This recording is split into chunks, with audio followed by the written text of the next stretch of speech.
გარკვეულწილად შეიცვლება.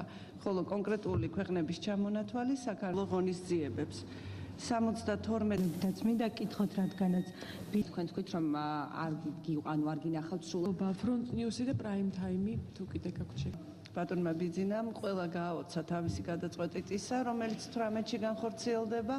მე მას პერიოდულად ხვდები, გავაკეთებდით, მაგრამ ამ თემაზე კონსულტაციები გრძელდება. უნდა განიხილებოდეს. საბერძნეთის სამაშველო სამსახურები ინციდენტის დღიდან აწარმოებდნენ საბრძოლო სამაშველო ღონისძიებებს.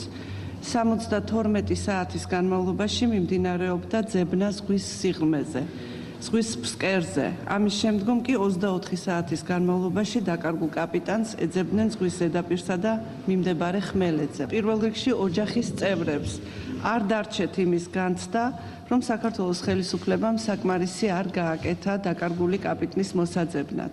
ის შემადგენლობა, რომელიც დამტკიცდება მომავალ კვირაში და ეს მოხდება ვილნიუსამდე, ანუ სულ რამდენიმე დღეში ინაუგურაციიდან, იქნება სტაბილური მთავრობა, რომელიც არ შეიცვლება. Front News-ი და Prime Time-ი თუ კიდე გაქვთ